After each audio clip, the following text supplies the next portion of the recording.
Tuala suam itu menyentuh sehinggalah ke bahagian sulitnya. Ketika itu jam 3 petang, waktu rutin penjagaan di bilik VIP, nafas pesakit, seorang waris konglomerat berusia 47 tahun, tiba-tiba berubah. Sesuatu menonjol dari sebalik kain piyamanya. Saiznya yang mampu menolak selimut ke atas membuatkan saya tidak dapat mengalihkan pandangan. Tak mengapa. Ini perkara biasa untuk lelaki. Saya cuba bersuara tenang. Namun, inilah rasa ingin tahu pertama yang saya rasai setelah 8 tahun. Maaf, ia berlaku setiap hari, suaranya bergetar. Ketika saya melipat tuala dan bertentang mata dengannya yang kelihatan gelisah, sebaris ayat yang tidak dijangka terpacul dari mulut saya. Encik mahu saya tolong dengan tangan saya? Dia mengangguk perlahan. Saya akan berikan RM200,000. Malam itu, semua sempadan antara seorang penjaga peribadi berusia 52 tahun dan waris konglomerat manja berusia 47 tahun itu lenyap. Mulai sekarang, saya akan menceritakan sebuah kisah yang tidak pernah dapat saya ceritakan kepada sesiapa pun. Sebelum cerita bermula, mohon sokongan anda dengan menekan butang subscribe dan like. Terima kasih. Nama saya Salmah binti Kasim. Usia saya 52 tahun. Pekerjaan saya ialah seorang penjaga peribadi atau caregiver. Selepas bercerai dengan suami saya 8 tahun lalu, saya membesarkan anak lelaki saya seorang diri sambil melakukan kerja ini. Pada mulanya saya pernah bekerja sambilan di kedai serbaneka dan mencuci pinggan di restoran. Tetapi seiring pertambahan usia, fizikal saya tidak lagi kuat. Jadi, saya mengambil sijil penjaga peribadi dan kini saya sudah menjadi seorang veteran dengan pengalaman 15 tahun. Selama 8 tahun selepas perceraian, saya tidak pernah sekalipun keluar dating. Tidak, sejujurnya bukan hanya dating. Perasaan ke arah itu rasanya sudah benar-benar kering kontang.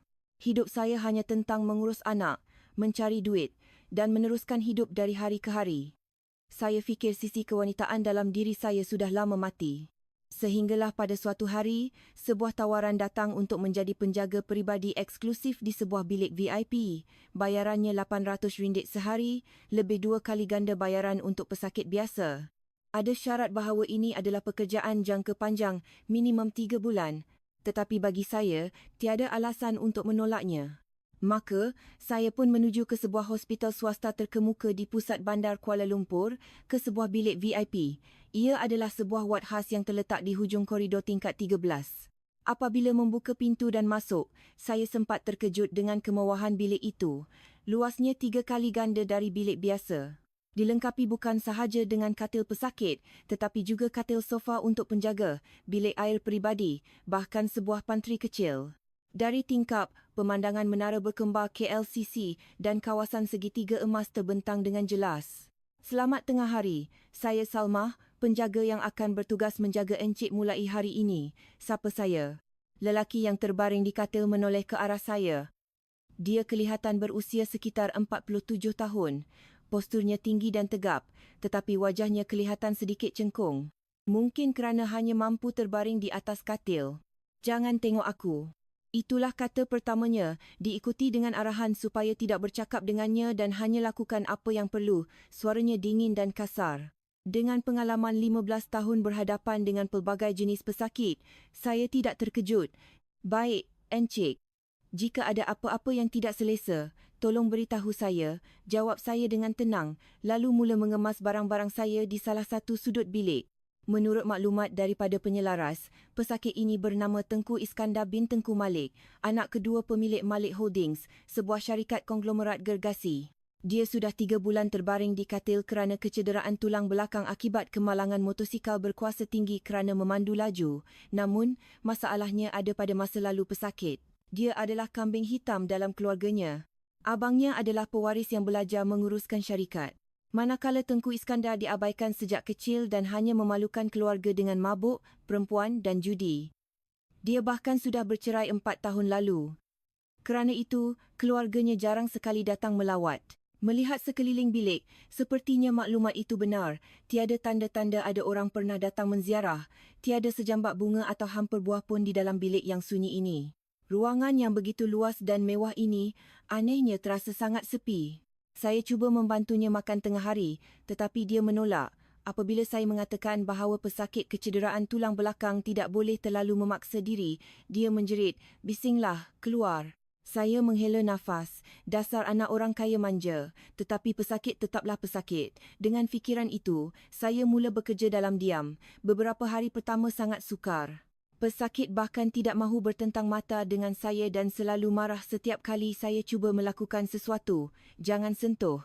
Tak perlu, biarkan saja. Kata-kata itu diulanginya berkali-kali dalam sehari. Namun, pesakit kecederaan tulang belakang hampir tidak boleh melakukan apa-apa sendirian. Makan, buang air, mandi, semuanya perlukan bantuan. Pada akhirnya, Tengku Iskandar tidak punya pilihan selain menerima bantuan saya. Dan setiap kali itu terjadi, saya dapat merasakan harga dirinya terluka. Kasihan juga orang ini. Di luar dia adalah seorang waris konglomerat, tetapi hakikatnya dia adalah orang yang kesepian, dibuang oleh keluarga dan terkurung sendirian di bilik hospital. Seminggu berlalu. Sebagai seorang penjaga profesional, saya tetap melakukan kerja saya dalam diam dan pesakit sepertinya mula terbiasa dengan kehadiran saya. Nada bicaranya masih kasar, tetapi dia tidak lagi menjerit seperti sebelumnya.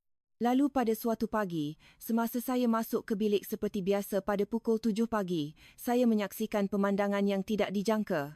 Selimut di katil pesakit menonjol dengan aneh, persis seperti kemah yang didirikan. Namun pada masa itu, saya belum tahu bahawa pesakit yang pemarah ini akan membangunkan kembali perasaan saya yang telah kering selama 8 tahun. Saya mengucapkan selamat pagi sambil membuka langsir bilik. Sinar matahari pagi yang hangat menerobos masuk. Tengku Iskandar masih terbaring menatap siling. Apabila saya bertanya bagaimana perasaannya, dia menjawab singkat, "Baik." Suaranya jauh lebih lembut dari seminggu yang lalu.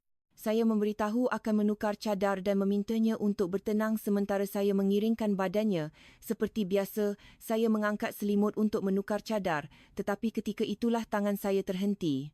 Di bawah piyamanya, sesuatu menonjol dengan sangat jelas. Sebuah kemah yang begitu besar sehingga menolak selimut ke atas. Apa itu? Fikiran itu melintas seketika.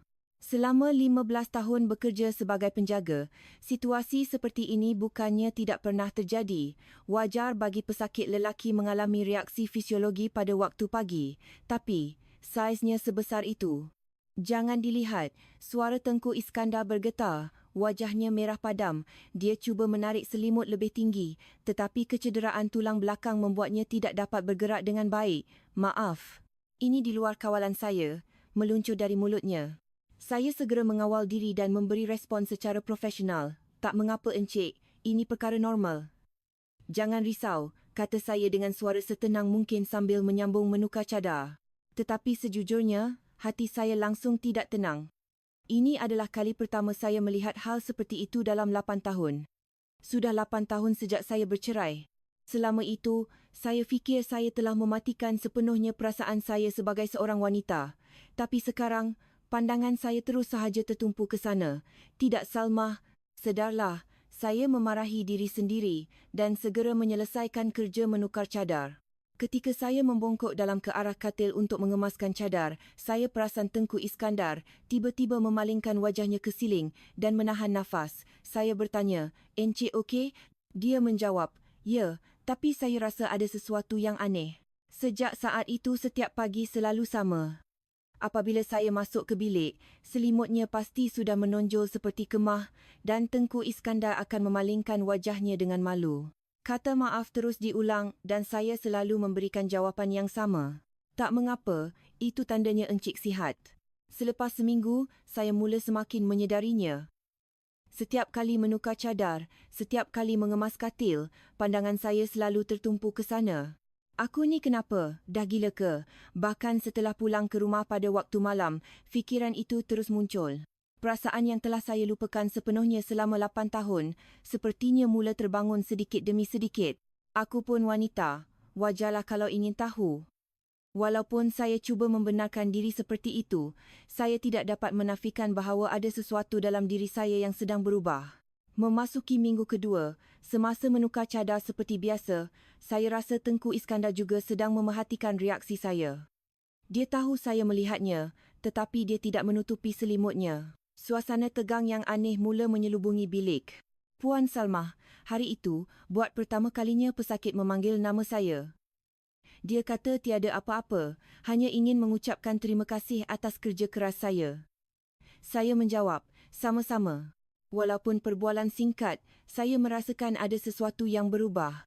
Sesuatu yang melangkaui hubungan antara pesakit dan penjaga mula terjalin.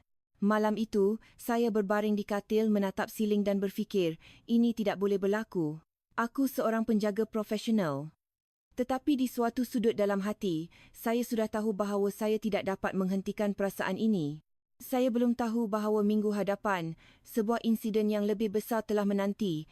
Suatu petang di minggu ketiga, tiba masanya untuk mandi di atas katil. Pesakit kecederaan tulang belakang tidak boleh pergi ke bilik air sendiri, jadi mereka harus dimandikan sambil berbaring. Apabila saya mengatakan akan membantunya mandi, Tengku Iskandar menjawab, "Tolong, perlahan-lahan ya." Jawabannya jauh lebih lembut dari sebelumnya. Saya mengambil air suam di dalam besen besar dan menyediakan beberapa helai tuala. Saya mula ya, kalau tak selesa, tolong beritahu, kata saya. Saya membuka butang pijamannya dan mendedahkan bahagian atas tubuhnya. Dada seorang lelaki berusia 47 tahun terbentang di depan mata saya. Sepertinya dulu dia sering bersenam kerana ototnya masih ada, tetapi kelihatan sedikit susut setelah 3 bulan hanya berbaring. Saya mula mengelap dadanya dengan tuala basah secara perlahan. "Rasa segar?" tanya saya. Dia menjawab, "Ya, sedap." Saya dapat merasakan ketegangan dalam suaranya. Dari dada ke perut, dari perut ke sisi badan, saya mengelapnya perlahan ke bawah, namun nafas pesakit mula menjadi semakin berat. Saya bertanya jika ada yang sakit. Dia kata tidak apa-apa, tetapi suaranya bergetar.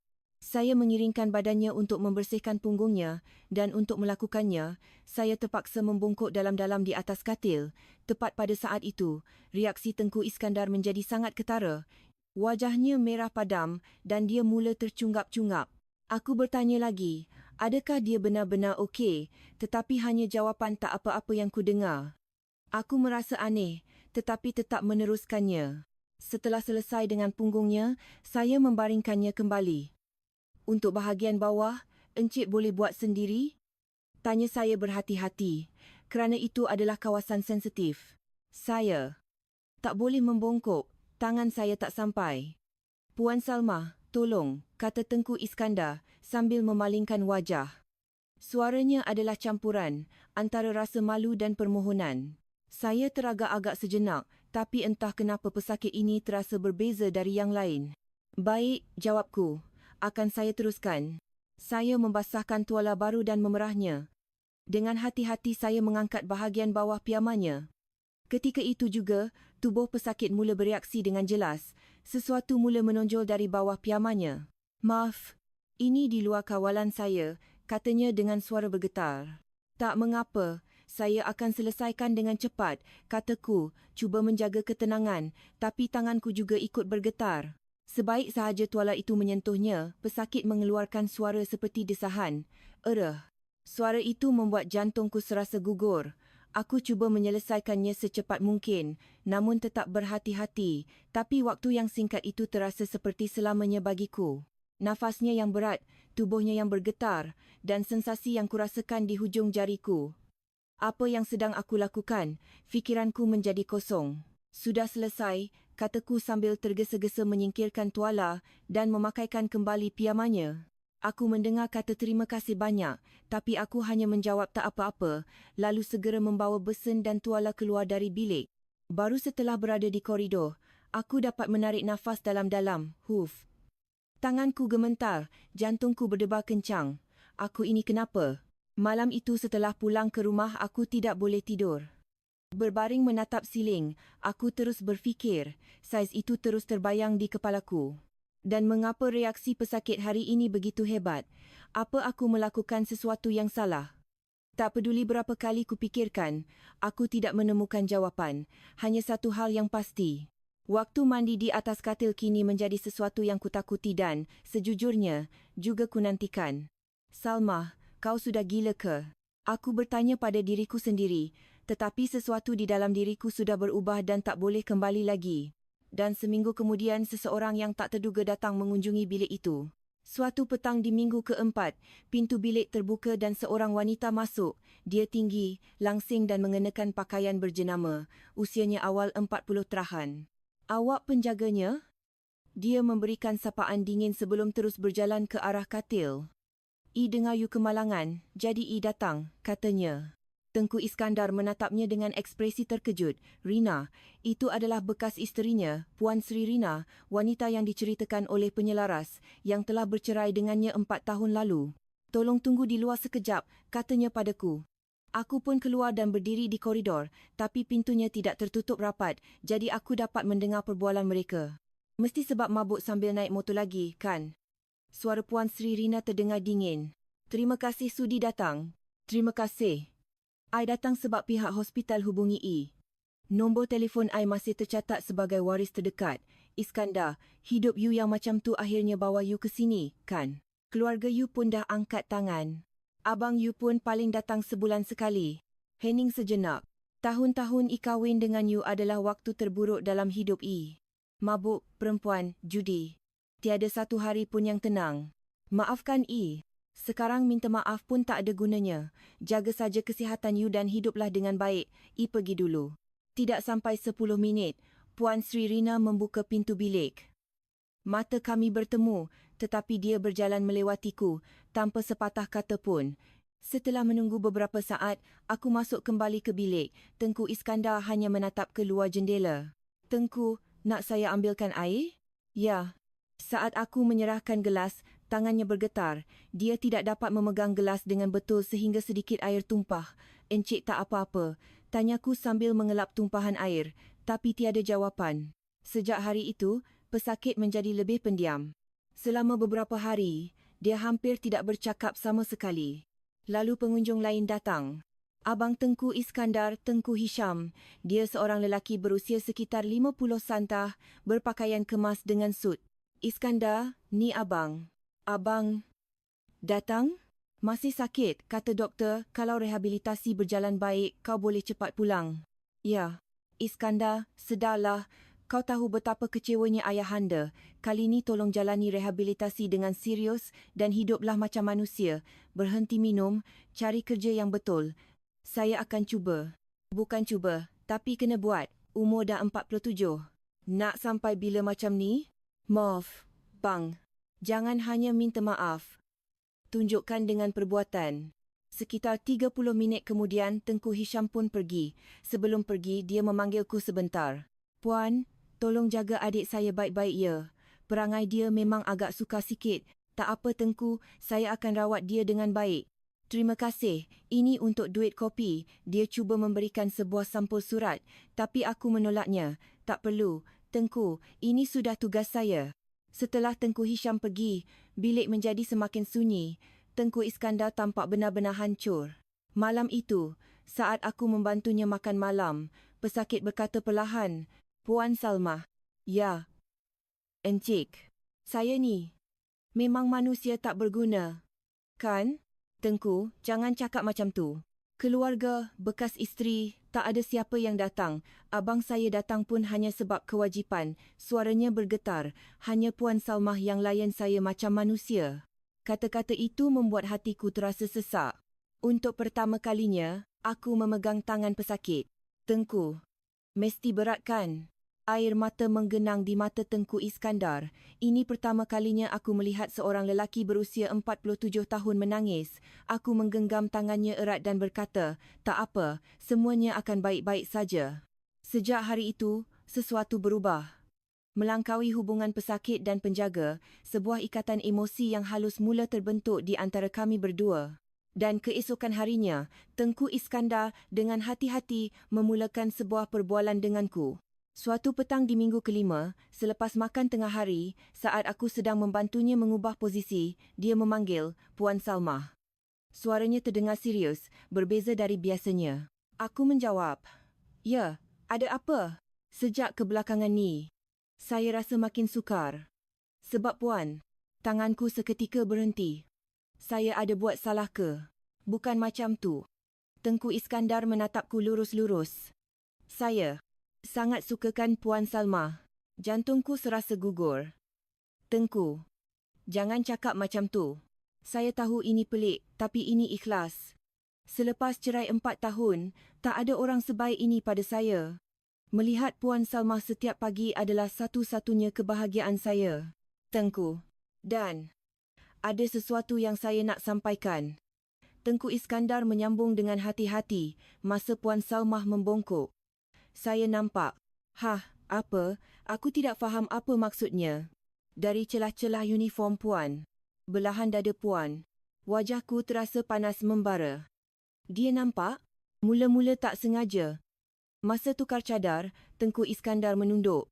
Tapi masa mandi atas katil, masa Puan lap belakang saya, masa tu nampak sangat jelas. Saya dah cuba untuk tak tengok, tapi barulah aku faham mengapa reaksi pesakit begitu hebat semasa mandi di atas katil 2 minggu lalu. Jadi sebab itu reaksinya hari itu. Maaf, tapi jujur, sejak itu saya mula melihat Puan Salmah secara berbeza. Bukan sebagai penjaga, tapi sebagai seorang wanita. Aku kehilangan kata-kata. Malu, bingung. Tapi, saya ini penjaga. Hanya itu yang dapat ku katakan. Saya tahu. Tapi saya betul-betul terseksa. Setiap pagi jadi macam ni, tapi saya tak boleh buat apa-apa sendirian. Dah 3 bulan saya tahan, rasa nak gila. Hening. Di dalam bilik hanya terdengar sama-sama bunyi kereta dari luar jendela. Puan Salmah. Ya, boleh tak saya minta satu permintaan? Permintaan apa? Suaraku juga ikut bergetar. Boleh tak Puan tolong saya? Dengan tangan Puan. Kata-kata itu membuat kepalaku kosong. Tengku, saya akan beri RM200,000. Bagi saya itu bukan duit yang besar. Encik anggap saya ni apa? Aku terus berdiri. Bukan begitu. Tengku Iskandar berkata dengan cepat. Saya buat ni sebab saya suka Puan Salmah. Duit tu hanya sebab saya tak nak Puan rasa rugi. Aku tidak dapat berkata-kata lagi. Aku terus keluar dari bilik, berjalan cepat di koridor menuju tandas. Aku memegang singki dan menatap wajahku di cermin. Wajah memerah, pandangan mata yang gugup. Apa yang baru saja aku dengar. Malam itu aku tidak boleh tidur. Berbaring menatap siling, aku terus berfikir, RM200,000 gaji setahunku. Tapi ini bukan masalah duit, bukan itu masalahnya. Masalah sebenarnya adalah hal lain. Sejujurnya, aku pun ingin tahu kan, sudah 8 tahun. Selama 8 tahun selepas bercerai, aku tidak pernah sekalipun memikirkan lelaki, tapi sekarang, aku pun wanita.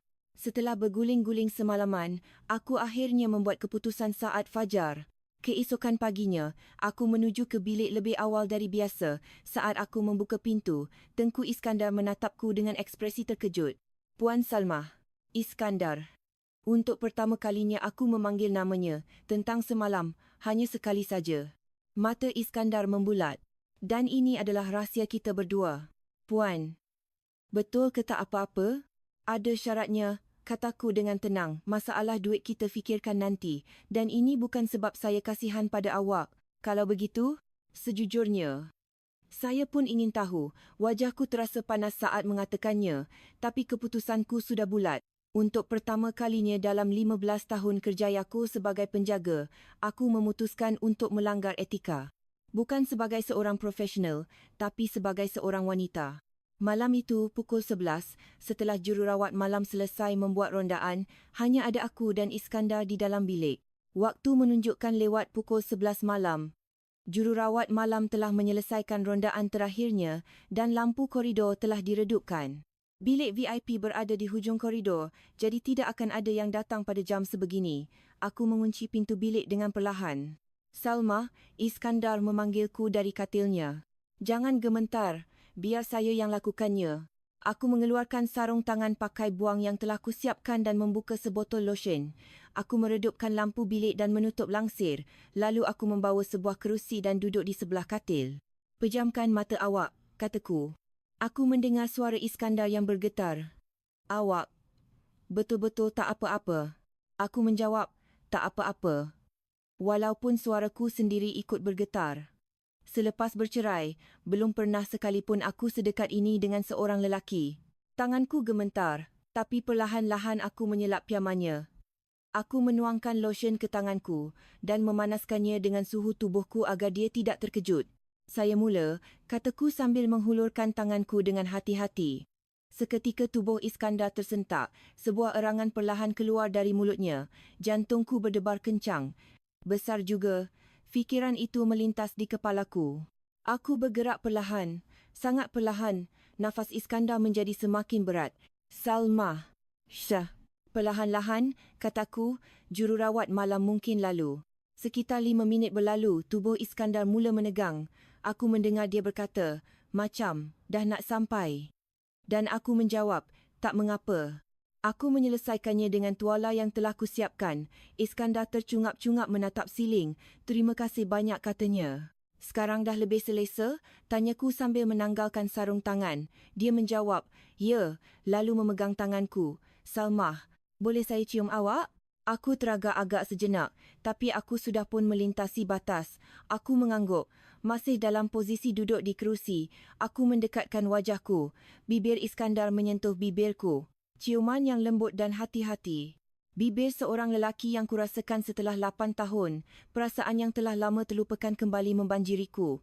Setelah ciuman berakhir, aku segera bangkit. Saat aku hendak beredar, Iskandar bertanya, boleh tak awak temankan saya malam ni? Suaranya penuh permohonan. Berjanji tidak akan melakukan apa-apa, hanya ingin ditemani.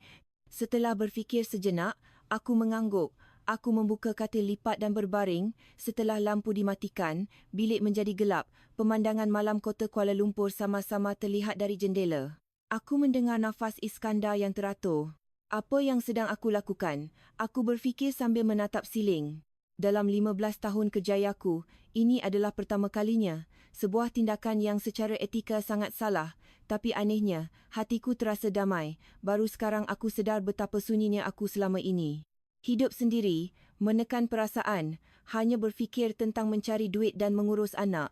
Aku fikir sisi kewanitaanku sudah mati. Tiba-tiba aku mendengar suara Iskandar memanggil namaku. Aku menjawab dan dia mengucapkan terima kasih. Aku balas mengucapkan selamat malam. Malam itu, untuk pertama kalinya setelah sekian lama, aku tidur dengan nyenyak. Keesokan paginya, Iskandar dengan hati-hati meminta nombor akaunku, mengatakan akan memasukkan RM200,000. Aku menjawab, belum perlu sekarang. Lalu dia bertanya lagi, boleh saya minta tolong satu hal lagi? Jantungku kembali berdebar kencang.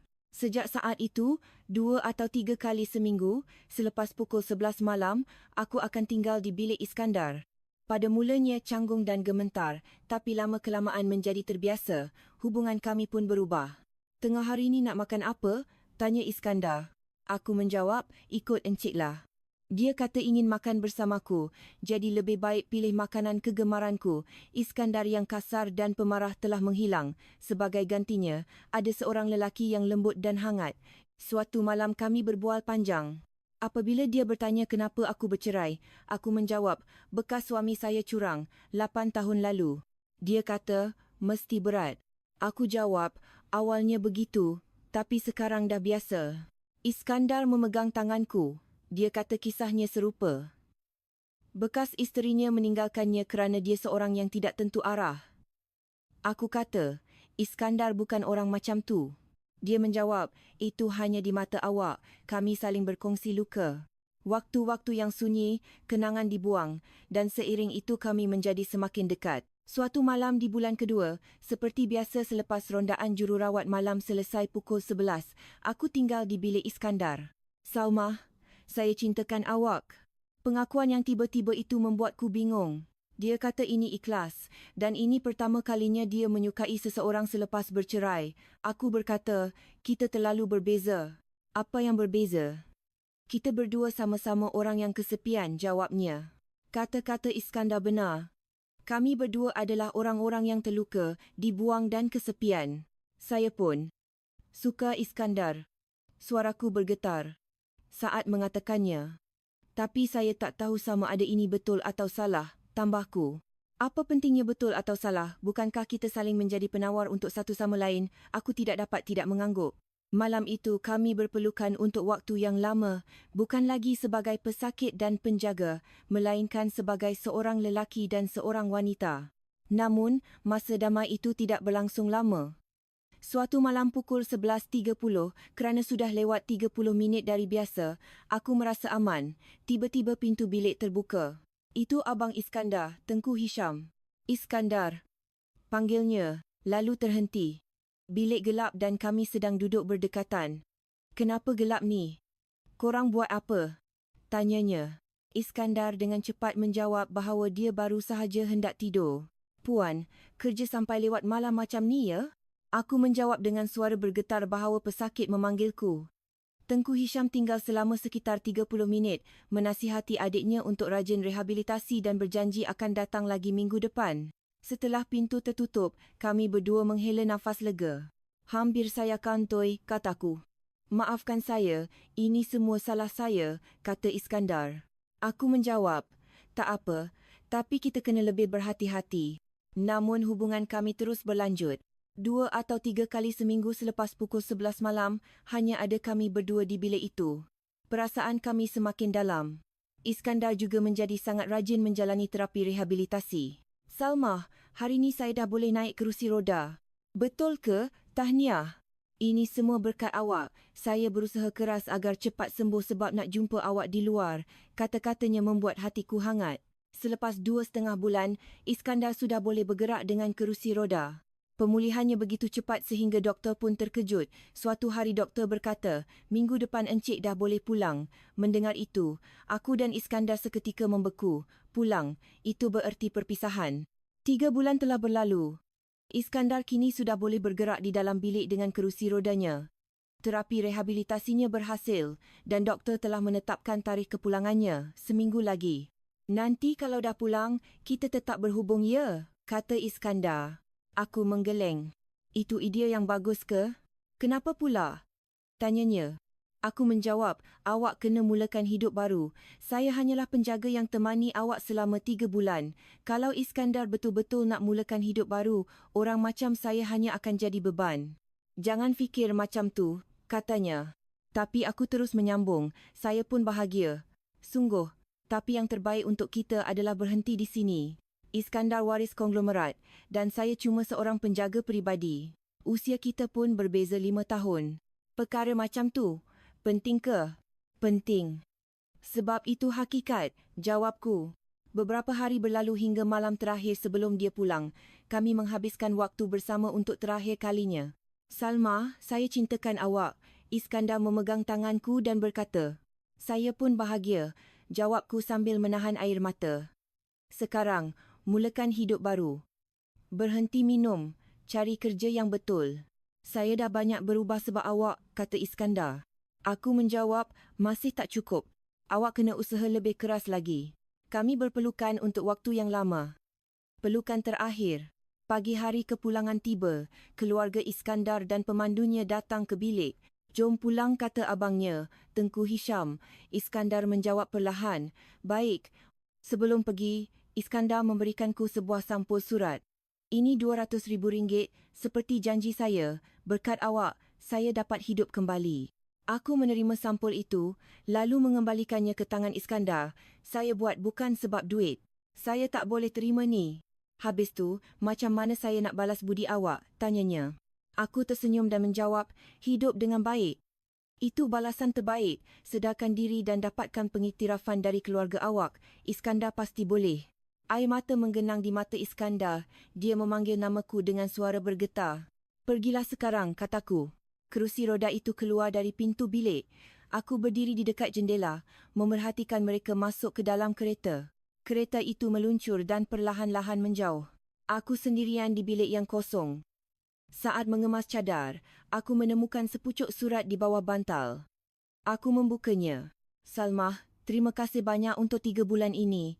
Bagi saya, awak bukan sekadar penjaga, tapi orang paling berharga dalam hidup saya. Semua yang terjadi antara kita, saya tak akan pernah lupa. Seperti kata awak, saya akan sedarkan diri dan cuba hidup dengan betul. Awaklah yang telah menjadikan saya seorang manusia. Saya akan hidup dengan rasa terima kasih selamanya. Iskandar. Air mataku menetes saat membaca surat itu. Kisah 3 bulan kami pun berakhir. Setahun berlalu, aku masih bekerja sebagai penjaga. Aku tidak pernah mendengar khabar apapun tentang Iskandar. Suatu malam, aku sedang menonton TV di rumah. Ada berita ekonomi di buletin utama. Kaki tangan Malik Holdings, Tengku Iskandar bin Tengku Malik menjadi sorotan kerana menjadi kaki tangan pertama syarikat itu yang masuk dari peringkat bawahan, kata pembaca berita. Tanganku terhenti. Di skrin muncul wajah Iskandar. Dia sedang mengangkat kotak di depan sebuah lori penghantaran, bercucuran keringat. Wartawan menjelaskan bahawa anak kedua pengerusi syarikat itu memulakan kerjayanya sebagai pekerja biasa di syarikat ayahnya. Skrin beralih ke sesi wawancara. Saya sedang muhasabah diri atas masa lalu saya. Saya ingin belajar dari bawah. Itu suara Iskandar. Dia kelihatan jauh lebih ceria dan sihat dari setahun yang lalu. Aku tersenyum menatap skrin. Awak berjaya, Iskandar. Malam itu, aku mengeluarkan lagi surat yang kuterima setahun lalu. Membacanya dalam diam, lalu menyimpannya kembali ke dalam laci. Sambil menatap keluar jendela, aku bergumam, aku pun hidup dengan baik. Terima kasih, Iskandar. Keesokan paginya, aku menerima fail kes pesakit baru. Pesakit lelaki 65 tahun, sedang menjalani rehabilitasi pasca strok. Aku membawa fail itu dan berjalan menuju bilik pesakit. Hidup terus berjalan. Kami menapaki jalan kami masing-masing. Tapi waktu 3 bulan itu tetap menjadi jejak paling berharga dalam hidup kami berdua. Terima kasih kerana mendengar cerita panjang ini sampai akhir. Kisah Salma, penjaga 52 tahun, dan Iskandar, waris manja 47 tahun. Mungkin secara etika hubungan mereka salah, tetapi itu adalah 3 bulan di mana dua jiwa yang kesepian saling menyembuhkan. Salma tidak menerima wang itu kerana itu cinta. Dan setahun kemudian, Iskandar benar-benar berubah. Dia memulakan hidup baru, persis seperti yang dikatakan Salma. Mereka tidak bertemu lagi, tetapi mereka tetap menjadi kenangan paling berharga dalam hidup satu sama lain. Bagaimana pendapat anda tentang pilihan kedua-dua orang ini? Sila tinggalkan pendapat anda di ruangan komen dan kongsikan video ini kepada rakan-rakan anda. Sampai jumpa di cerita yang lain. Terima kasih banyak kerana menonton. Untuk terus menyaksikan kisah-kisah mendalam di Hikmah Senja, sila subscribe, aktifkan notifikasi dan sokong kami dengan menekan butang like. Setiap klik dari anda memberikan kekuatan besar bagi saya untuk terus berkarya. Ini adalah Hikmah Senja yang bercerita tentang cinta yang mekar terlambat, kesepian dan keberanian yang boleh kita semua alami.